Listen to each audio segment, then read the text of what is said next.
बिस्मिल्लाहिर रहमानिर रहीम नहमदुहु व नुसल्ली अला रसूलिहिल करीम अम्मा बाद। सम्मानित हाजिरिन, today we will discuss about Shabe Barat. आज के आमरा आलोचना करब शबे बरात सम्पर्के। शबे बरात এই নামটি ফার্সি এবং আরবি সংমিশ্রণে একটি নাম। শব শব্দটি হচ্ছে ফার্সি, যার অর্থ হলো রাত্রি, আর বরাআত শব্দটি হলো আরবি, যার অর্থ হলো পুণ্যময়, কর্তন বা কেটে দেওয়া ইত্যাদি। তো শবে বরাত এর বাংলা অর্থ হলো পুণ্যময় রজনী, গুনাহ কর্তনের রজনী। শবে বরাত এই নামটি সম্ভবত আজ থেকে 150 বা 200 বছর আগে আমাদের আকাবিরিন যারা তারাই দিয়েছেন। আজ থেকে 150-200 বছর আগে যারা আমাদের আকাবিরিন ছিলেন তারা বেশিরভাগ ফার্সি ভাষার ছিলেন এবং এই পৃথিবীর মধ্যে ফার্সি ভাষার একটি ভালো অবস্থান ছিল। তাই যেহেতু পৃথিবীর মানুষ শবে বরাত রাত্রিকে ভালোভাবে জানতে পারেন, বুঝতে পারেন, এই জন্য আকাবিরিনে কেরাম এই রাত্রিটির নাম শবে বরাত দিয়েছেন। শবে বরাত নামে কোরআনের কোথাও প্রকাশ্যে কোনো কথা বলা নেই, কিন্তু হাদিসের ভাষায় এই রাত্রিকে লাইলাতুম মিন নিসফি শাবান বলা হয়, অর্থাৎ শাবান মাসের মধ্যম রজনী। এই রাত্রি সম্পর্কে হাদিসের মধ্যে একাধিক সাহাবায়ে কেরাম দ্বারা বর্ণিত একটি হাদিস পাওয়া যায়।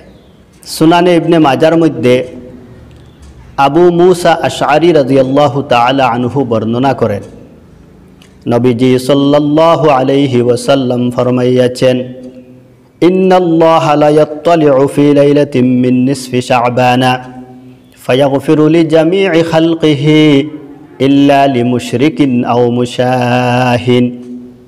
হযরত আবু মুসা আশআরী রাদিয়াল্লাহু তাআলা আনহু বর্ণনা করেন, নবীজি সাল্লাল্লাহু আলাইহি ওয়াসাল্লাম ফরমাইয়াছেন, শবে বরাতের মধ্যম রজনীতে আল্লাহ সুবহানাহু ওয়া তাআলা তিনার বান্দাদের প্রতি বিশেষ দৃষ্টি আকর্ষণ করেন।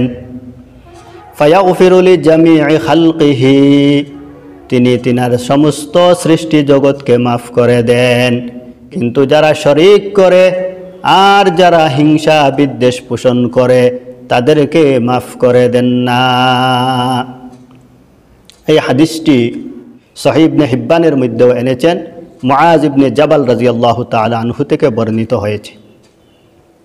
এবং এই হাদিসটিকে ইমাম আলবানী রাহিমাহুমাল্লাহ সহিহ বলেছেন এবং সমস্ত উলামায়ে কেরাম এই হাদিসটিকে সহিহ বলে সম্মতি প্রদান করেছেন, যেহেতু এই হাদিসটির বর্ণনাকারী একাধিক, প্রায় 8 জন সাহাবী দ্বারা এই হাদিসটি বর্ণিত হয়েছে। তাছাড়াও ইমাম বাইহাকী রাহিমাহুমাল্লাহ শুআবুল ঈমান নামক কিতাবের মধ্যে একটি হাদিস এনেছেন, আম্মাজান আয়েশা রাদিয়াল্লাহু তাআলা আনহা থেকে বর্ণিত। আম্মাজান আয়েশা রাদিয়াল্লাহু তাআলা আনহা বলেন, নবীজি সাল্লাল্লাহু আলাইহি ওয়াসাল্লাম এক রাত্রিতে আমার ঘরে তশরিফ আনলেন, নামাজের মধ্যে দাঁড়ালেন, এত একাগ্র চিত্তে সেজদা করলেন, এত লম্বা সেজদা, হাত্তা জনান্তু আন্নাহু কাদ কুবিজ। নবীজিকে এত লম্বা সেজদা করতে দেখে আমার মনে হয় আল্লাহর নবী এই দুনিয়া ছেড়ে মাবুদের দিদারে চলে গিয়েছেন। আম্মাজান আয়েশা রাদিয়াল্লাহু তাআলা আনহা বলেন, আমি আমার আঙ্গুল দিয়ে নবীজি সাল্লাল্লাহু আলাইহি ওয়াসাল্লামের শরীরে ঘষা দিলাম। নবীজি সাল্লাল্লাহু আলাইহি ওয়াসাল্লাম নাড়াচাড়া করলেন। নামাজ সেরে নবীজি আমাকে বললেন, আয়েশা, এত কৌতূহল কেন? আমি বললাম, ইয়া রাসূলুল্লাহ, আপনাকে এত লম্বা সেজদা করতে দেখে আমার মনে হলো আপনি বোধহয় এই ইহজগৎ ছেড়ে মাবুদের দিদারের জন্য পরজগতে চলে গিয়েছেন। নবীজি উত্তরে বললেন, ইয়া হুমায়রা, আতাদরি মা হাযিহিল লাইল, ও হুমায়রা, তুমি কি জানো আজকের রাত্রে কোন রাত্রি? আম্মা জান আয়েশা রাদিয়াল্লাহু তাআলা আনহা বলেন, আল্লাহ এবং আল্লাহর রাসূল ভালো জানেন। নবীজি সাল্লাল্লাহু আলাইহি ওয়াসাল্লাম উত্তরে বললেন, ইন্নাহা লাইলাতুম মিন নিসফি শাবান, আজকের এই রাত্রি হলো শাবান মাসের মধ্যম রাত্রি, শাবান মাসের মধ্যম রজনী। ফায়াগফিরুল্লাহু লিমুস্তাগফিরিন, আজকের এই রাত্রিতে যে ব্যক্তি আল্লাহ তাআলার কাছে মাফ চাইবে, আল্লাহ সুবহানাহু ওয়া তাআলা ওই ব্যক্তিকে মাফ করে দিবেন। ওয়ারহামু লিল মুস্তারহামিন, আজকের এই রাত্রিতে যে বান্দা বান্দি আল্লাহ তাআলার সাহায্য চাইবে, আল্লাহ সুবহানাহু ওয়া তাআলা তাদেরকে সাহায্য করবেন। সুতরাং এই হাদিস দ্বয়ের দ্বারা বোঝা যায় যে শাবান মাসের মধ্যম রজনী একটি গুরুত্বপূর্ণ রজনী, রহমতময় রজনী, বরকতময় রজনী, মাগফিরাতের রজনী। এই রাত্রিতে আল্লাহ সুবহানাহু ওয়া তাআলা তিনার বান্দাবান্দির প্রতি বিশেষ নজর দেন, বিশেষ দৃষ্টি আকর্ষণ করেন। এটিকে লাইলাতুর রহমাও বলা হয়, যেহেতু এই রাত্রে আল্লাহ সুবহানাহু ওয়া তাআলা অফুরন্ত রহমত এই পৃথিবীর মধ্যে নাজিল করেন। এই রাত্রিকে লাইলাতুল বারাকাও বলা হয়, যেহেতু এই রাত্রিতে আল্লাহ সুবহানাহু ওয়া তাআলা অসংখ্য বরকত দান করেন। এই রাত্রিকে লাইলাতুল মাগফিরাও বলা হয়, যেহেতু আল্লাহ সুবহানাহু ওয়া তাআলা এই রাত্রে অসংখ্য অগণিত বান্দা বান্দিদেরকে মাফ করে দেন। আল্লাহ সুবহানাহু ওয়া তাআলা সবাইকে মাফ করেন, কিন্তু যারা শরিক করে, শিরিক করে, আর যারা হিংসা বিদ্বেষ পোষণ করে তাদেরকে আল্লাহ মাফ করেন না। সম্মানিত হাজিরিন, শিরিক হচ্ছে কবিরা গুনাহ। শিরিক হচ্ছে যে সমস্ত জিনিসের মালিকানা আল্লাহ সুবহানাহু ওয়া তাআলার, ওই সমস্ত জিনিসের মালিকানা আল্লাহ ব্যতীত অন্য কারো আছে, এই কথার ধারণা অন্তরের মধ্যে রাখার নামই হচ্ছে শিরিক। আকাশের মালিক আল্লাহ, জমিনের মালিক আল্লাহ, চন্দ্রের মালিক আল্লাহ, সূর্যের মালিক আল্লাহ, হায়াতের মালিক আল্লাহ, মৌতের মালিক আল্লাহ, রিজেকের মালিক আল্লাহ, ইজ্জত সম্মান দেওয়ার মালিক আল্লাহ, বেইজ্জত করে পথে বসানোর মালিকও আল্লাহ। এই সমস্ত জিনিসের উপর আল্লাহ ব্যতীত অন্য কারো মালিকানা আছে, এই কথার ধারণা, এই কথার চিন্তা রাখাও হচ্ছে শিরিক। নবমণ্ডলের মালিক আল্লাহ, বায়ুমণ্ডলের মালিক আল্লাহ, ভূমণ্ডলের মালিক আল্লাহ, চন্দ্রের মালিক আল্লাহ, সূর্যের মালিক আল্লাহ। আল্লাহ সুবহানাহু ওয়া তাআলা সমস্ত সৃষ্টি জগতের মালিক। তিনি হায়াত দেন, তিনি মৌত দেন, তিনি খাবান, তিনি বাঁচান, তিনি মারেন, সব কিছুর মালিক আল্লাহ সুবহানাহু ওয়া তাআলা। এই সমস্ত জিনিসের উপর অন্য কারো মালিকানা আছে, এই কথার ধারণা রাখাও হচ্ছে শিরিক। আল্লাহ সুবহানাহু ওয়া তাআলা বলেন, তাবারাকাল্লাযী বিয়াদিহিল মুলকু ওয়া হুয়া আলা কুল্লি শাইইন কাদির। পবিত্র সত্তা তিনি, যিনার হাতে রয়েছে সমস্ত কিছুর মালিকানা, সমস্ত কিছুর উপর তিনি সর্বশক্তিমান।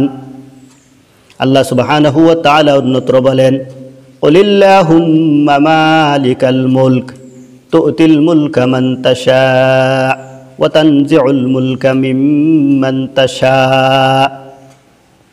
ওয়া তু'ইজ্জু মান তাশা ওয়া তুযিল্লু মান তাশা বিয়াদিকাল খায়র ইন্নাকা আলা কুল্লি শাইইন কাদির।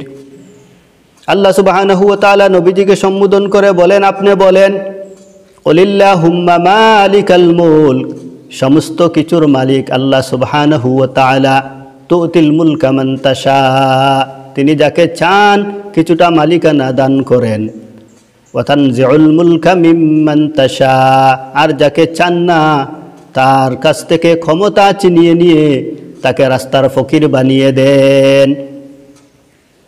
তুইজ্জু মান তাশা, তিনি যাকে চান ইজ্জত সম্মান দান করেন, ওয়া তুযিল্লু মান তাশা, আর যাকে চান না তার ইজ্জত সম্মান নিয়ে তাকে পথের মধ্যে বসিয়ে দেন, বেইজ্জত বেহুরমত করেন। সমস্ত কিছুর মঙ্গলাদি আল্লাহ সুবহানাহু ওয়া তাআলার কাছে, ওয়া হুয়া আলা কুল্লি শাইইন কাদির, তিনি হলেন সব কিছুর উপর সর্বশক্তিমান।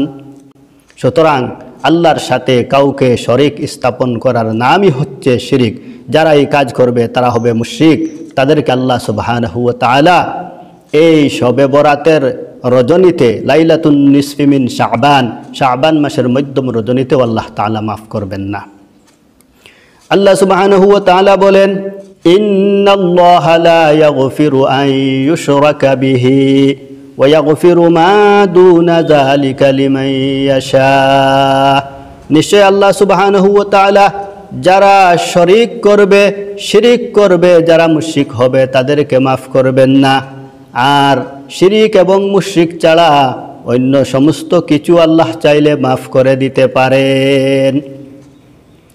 অন্য আয়াতে আল্লাহ সুবহানাহু ওয়া তাআলা বলেন, মান ইউশরিক বিল্লাহি ফাকাদ হারামাল্লাহু আলাইহিল জান্নাহ। যারা আল্লাহর সাথে শরিক স্থাপন করবে তাদের জন্য আল্লাহর জান্নাত হারাম। কখনোই তারা আল্লাহর জান্নাতে যেতে পারবে না তওবা না করা পর্যন্ত। সুতরাং যারা শরিক স্থাপন করবে, যারা মনে করবে রিজেকের মালিক আল্লাহ ছাড়া আর কেউ আছে, যারা বলবে হায়াত মৌতের মালিক আল্লাহ ছাড়া আরও কেউ আছে, সন্তান সন্ততি দেওয়ার মালিক আল্লাহ ছাড়া আরও কেউ আছে, অন্য কারো কাছে যে এই সমস্ত জিনিস চাইবে, তারা হচ্ছে মুশরিক। শবে বরাতের রজনীতেও, লাইলাতুন নিসফি মিন শাবানের রজনীতেও আল্লাহ তাআলা এই মুশরিক ব্যক্তিদেরকে মাফ করবেন না। সুতরাং আল্লাহ সুবহানাহু ওয়া তাআলা আমাদেরকে শিরকি গুনাহ থেকে বাঁচার তৌফিক দান করেন, আমিন। 2 নম্বর, নবীজি বলেন, আও মুশাহিন, যারা হিংসা বিদ্বেষ পোষণ করে, আল্লাহ সুবহানাহু ওয়া তাআলা শাবান মাসের মধ্যম রজনীতেও তাদেরকে মাফ করবেন না। সম্মানিত হাজিরিন, হিংসা বড় একটি গুনাহ, হিংসা মারাত্মক একটি গুনাহ। হিংসা জীবনের সমস্ত নেক আমলকে জ্বালিয়ে পুড়িয়ে ভস্ম করে দেয়। যেইভাবে আগুন শুকনা কাঠকে জ্বালিয়ে পুড়িয়ে ভস্ম করে দেয়, ঠিক তেমনি হিংসা মানুষের ভালো কাজকে, নেকির কাজকে, মানুষের নেকিগুলিকে জ্বালিয়ে পুড়িয়ে ভস্ম করে দেয়, নষ্ট করে দেয়। এই পৃথিবীতে সর্বপ্রথম সংগঠিত হওয়া সবচেয়ে বড় 2টি গুনাহ, প্রথম গুনাহটি হলো হিংসা আর দ্বিতীয় গুনাহটি হলো অহংকার। এই 2টি গুনাহ, এই 2টি গুনাহ পৃথিবীর মধ্যে সর্বপ্রথম করেছিল শয়তান মরদুদ। সম্মানিত হাজিরিন, আপনারা নিশ্চয় জানেন শয়তান এক সময় এত বেশি ইবাদত করেছিল, এত বড় আবিদ ছিল, যার নাম আল্লাহ সুবহানাহু ওয়া তাআলা দিয়েছিলেন মুআল্লিমুল মালাইকা। সমস্ত ফেরেশতাদের ইমাম ছিল, সর্দার ছিল শয়তান। কিন্তু আল্লাহ সুবহানাহু ওয়া তাআলা যখন আদম আলাইহিস সালামকে বানালেন আর আদমকে সাজদা দেওয়ার জন্য হুকুম করলেন, আল্লাহ সুবহানাহু ওয়া তাআলা বললেন, উসজুদু লি আদম ফাসাজাদু ইল্লা ইবলিস আবা ওয়াস্তাকবারা ওয়া কানা মিনাল কাফিরিন। আল্লাহ সুবহানাহু ওয়া তাআলা শয়তানকে হুকুম করেছিলেন, সমস্ত ফেরেশতাদেরকে হুকুম করেছিলেন আদমকে সাজদা করার জন্য। সমস্ত ফেরেশতারা আল্লাহ তাআলার হুকুম পালনার্থে আদমকে সাজদা করেছিল, সম্মানের সাজদা।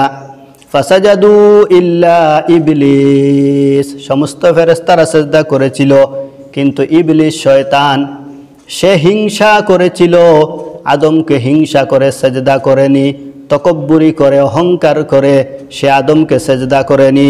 আল্লাহ সুবহানাহু ওয়া তাআলা তার উপর রাগান্বিত হয়ে তাকে চিরতরে মরদুদ বলে ঘোষণা দিলেন।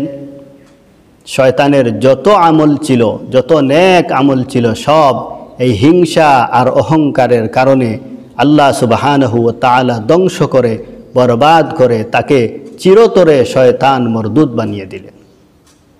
সম্মানিত হাজিরিন, এতে বোঝা গেল হিংসা বড় একটি গুনাহ। যারা হিংসা করবে, যারা অহংকার করবে, তাদের যত বেশি নেক আমল থাকুক না কেন, এই নেক আমল কোনো কাজে আসবে না। সুতরাং আমাদেরকে হিংসা থেকে বাঁচতে হবে। আমরা যেহেতু এক সমাজের মানুষ, এক সমাজে বাস করি, একে অপরের প্রতি মানবিক সূত্রে একটু হিংসা আসতে পারে। একজন আমার থেকে শিক্ষায় দীক্ষায় এগিয়ে গিয়েছে, তার প্রতি আমার হিংসা আসতে পারে। ব্যবসা বাণিজ্যে এগিয়ে গিয়েছে, তার প্রতি আমার একটু হিংসা আসতে পারে। অর্থনৈতিক দিক দিয়ে এগিয়ে গিয়েছে, তার প্রতি আমার একটু হিংসা আসতে পারে। একজন আমার থেকে দেখতে সুন্দর, তার প্রতি আমার একটু হিংসা আসতেই পারে। একজন আমার থেকে একটু ভালো অবস্থানে চলতেছে, তার প্রতি আমার একটু হিংসা আসতে পারে। একজনের ভালো চাকরি হয়েছে, হিংসা আসতে পারে। একজনের ভালো জায়গায় মেয়ের বিয়ে হয়েছে, হিংসা আসতে পারে। এই হিংসা আসবে বলেই তা কাজে পরিণত করতে হবে এমন কোনো কথা নয়। বরং আল্লাহ সুবহানাহু ওয়া তাআলা বলেন, তোমরা একই সমাজে বাস করার কারণে তোমার কোনো পাড়া প্রতিবেশীর সম্পর্কে যদি তোমার অন্তরে হিংসা জন্মায়, তাহলে ওই হিংসা তুমি দমন করো। ওই হিংসা দমন করার একটি রাস্তা হলো, একটি পন্থা হলো, যার প্রতি তোমার হিংসা আসবে তার প্রতি তার ভালোর জন্য বেশি বেশি দোয়া করো। তুমি দোয়া করো, আয় আল্লাহ তাআলা অমুককে ভালো একটি বাড়ি বানানোর তৌফিক দিয়েছেন, তার বাড়িটাকে সমস্ত বিপদ আপদ থেকে রক্ষা করো। এই দোয়া যত বেশি করবেন, আল্লাহ সুবহানাহু ওয়া তাআলা আপনার অন্তর থেকে হিংসা দূর করে আপনাকেও এইভাবে সুন্দর বাড়ি বানানোর তৌফিক দিয়ে দিবেন। সুবহানাল্লাহ। একজন আপনার থেকে শিক্ষার ব্যাপারে এগিয়ে গিয়েছে, আপনার তার প্রতি হিংসা হয়েছে, তো আপনি তার জন্য দোয়া করেন বেশি বেশি, আল্লাহ তাআলা তাকে শিক্ষায় দীক্ষায় আরও উন্নতি দান করো, আরও আগ বাড়িয়ে দাও, তার বিদ্যা বুদ্ধি নলেজ আরও বেশি বাড়িয়ে দাও। আপনি যত বেশি এই দোয়া করবেন, আল্লাহ সুবহানাহু ওয়া তাআলা আপনার উপর রাজি খুশি হয়ে আপনারও জ্ঞান বুদ্ধি মেধা শক্তি বাড়িয়ে দিবেন। একজন অর্থনৈতিক দিক দিয়ে ব্যবসা বাণিজ্যের দিক দিয়ে আপনাকে ছাড়িয়ে উপরে চলে গিয়েছে, আপনার তাকে দেখে তার প্রতি সামান্য একটু হিংসা হয়, বা আল্লাহ সুবহানাহু ওয়া তাআলার কাছে তার জন্য দোয়া প্রার্থনা করেন, আল্লাহ তাআলা অমুককে ব্যবসা বাণিজ্যের মধ্যে বরকত দিয়েছেন, তার ব্যবসা বাণিজ্যকে আরও স্থায়ী করে দেন, তার ব্যবসা বাণিজ্যের মধ্যে আরও বেশি বরকত দান করেন। যত বেশি তার জন্য দোয়া করবেন, আপনার অন্তর নরম হবে, আর আল্লাহ সুবহানাহু ওয়া তাআলা আপনার প্রতি রাজি আর খুশি হয়ে আপনার ব্যবসা বাণিজ্যও বাড়িয়ে দিবেন। একজনের ভালো একটি চাকরি হয়েছে, তার প্রতি হিংসা না করে তার জন্য দোয়া করেন, আর আপনার নিজের জন্য আল্লাহর দরবারে চাকরির চান, আল্লাহ সুবহানাহু ওয়া তাআলা দয়া মায়া করে কোনো না কোনো লাইনে আপনার চাকরির ব্যবস্থা করে দিবেন। একজনের মেয়ের ভালো জায়গায় বিবাহ হয়ে গিয়েছে, আপনার মেয়ের বিয়ে হয় না, তার প্রতি হিংসা করে কোনো লাভ নেই। আল্লাহ সুবহানাহু ওয়া তাআলার কাছে তার মেয়ের জন্য আপনি দোয়া করেন, আল্লাহ তাআলা অমুক ব্যক্তির মেয়ের ভালো জায়গায় বিয়ে হয়েছে, ওই বিয়ের বন্ধনকে আপনি কিয়ামত পর্যন্ত স্থায়ী করে দেন। যত বেশি দোয়া করবেন, আল্লাহ সুবহানাহু ওয়া তাআলা দয়া করে মায়া করে আপনার মেয়ের ভালো প্রস্তাব এনে দেওয়ার সুযোগ করে দিবেন। আল্লাহ সুবহানাহু ওয়া তাআলা বলেন, যদি কোনো কারণে আপনার ভাইয়ের প্রতি আপনার বোনের প্রতি আপনার হিংসা হয়, আল্লাহ সুবহানাহু ওয়া তাআলা দোয়া শিখিয়ে দিলেন, বললেন আপনি বেশি বেশি তাদের জন্য দোয়া করেন, রব্বানা গফির লানা ওয়া লিইখওয়ানিনা আল্লাযীনা সাবাকুনা বিল ঈমান ওয়া লা তাজআল ফী কুলুবিনা গিল্লাল লিল্লাযীনা আমানু রব্বানা ইন্নাকা রাউফুর রহিম। আয় আল্লাহ তাআলা আমার সমস্ত ভাই বোনদেরকে ঈমানের দিকে আরো বেশি অগ্রগতি দান করেন, আর তাদের যত বুরাই আছে খারাপি আছে সমস্তকে দূর করে তাদেরকে কবুল করে নেন। আপনি এই দোয়া যত বেশি পাঠ করবেন, আল্লাহ সুবহানাহু ওয়া তাআলা আপনাকে ঈমানের প্রতি অগ্রগতি দান করে দিবেন, আর আপনার ভিতর হিংসা নিন্দা বুরাই যত কাজ আছে সমস্ত দূর করে দিয়ে আপনার ঈমানকে পাকাপুক্ত বানিয়ে দিবেন। সুতরাং হিংসা, নিন্দা, হিংসা, বিদ্বেষ ইত্যাদির থেকে আমাদেরকে বাঁচতে হবে। যদি আমরা বাঁচতে না পারি তাহলে লাইলাতুম মিন নিসফি শাবান, শাবান মাসের মধ্যম রজনী, এত গুরুত্বপূর্ণ রহমত, বরকত এবং মাগফিরাতের রজনীতেও আমরা মাফ পাবো না।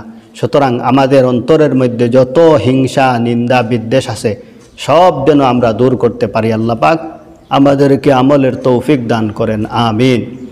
এই লাইলাতুম মিন নিসফি শাবান বা শবে বরাতের রাত্রের ইবাদত হলো, সহিহ ইবনে হিব্বানের মধ্যে এসেছে, সলাতুল লাইলি মাসনা মাসনা ফাসাইদান।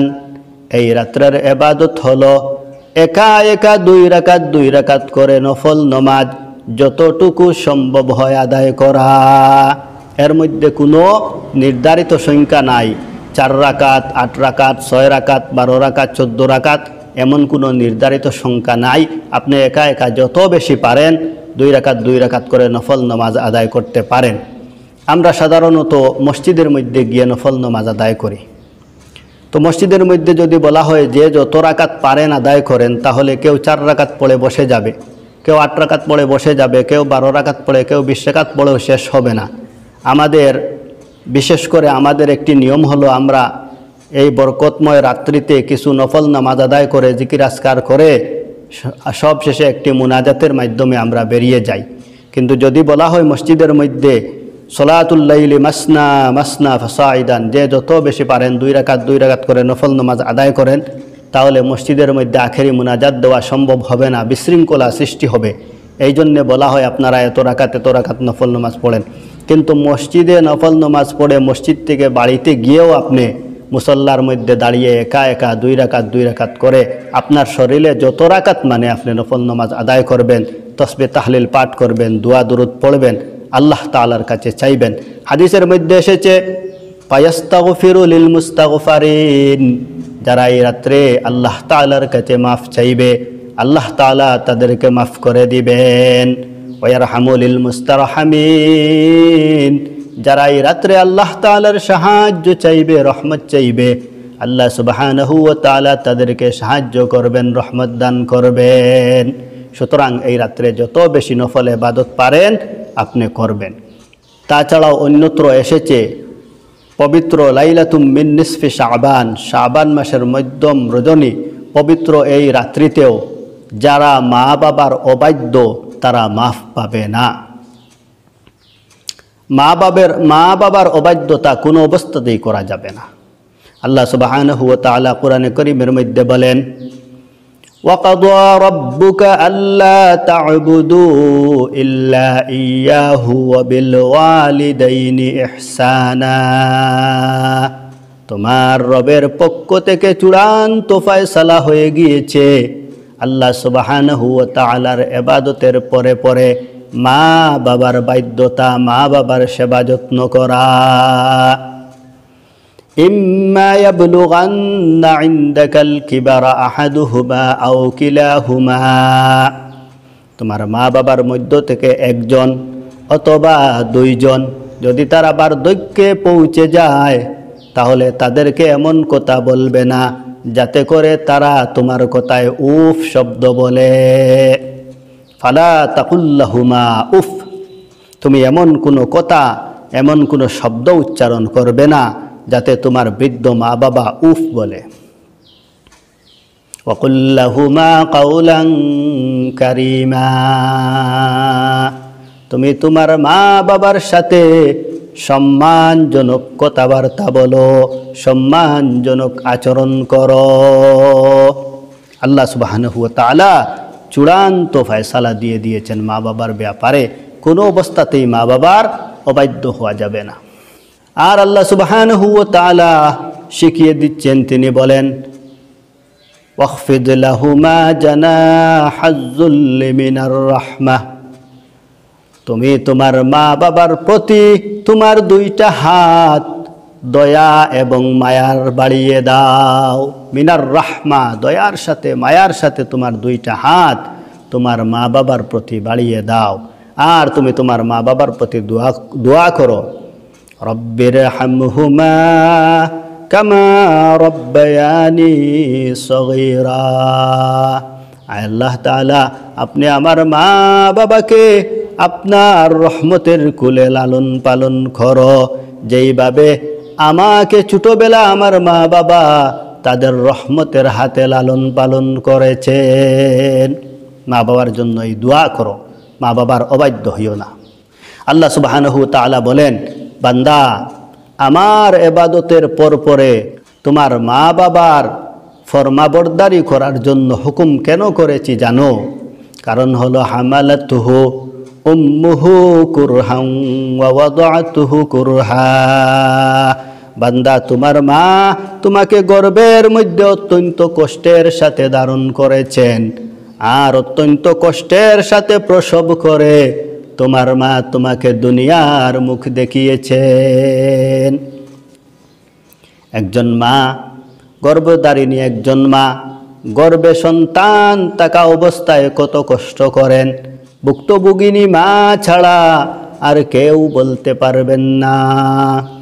আর একজন মা যখন সন্তানকে প্রসব করেন, ডেলিভারি করেন, জিহাদের ময়দানের মতো মা রক্তাক্ত হয়ে যান।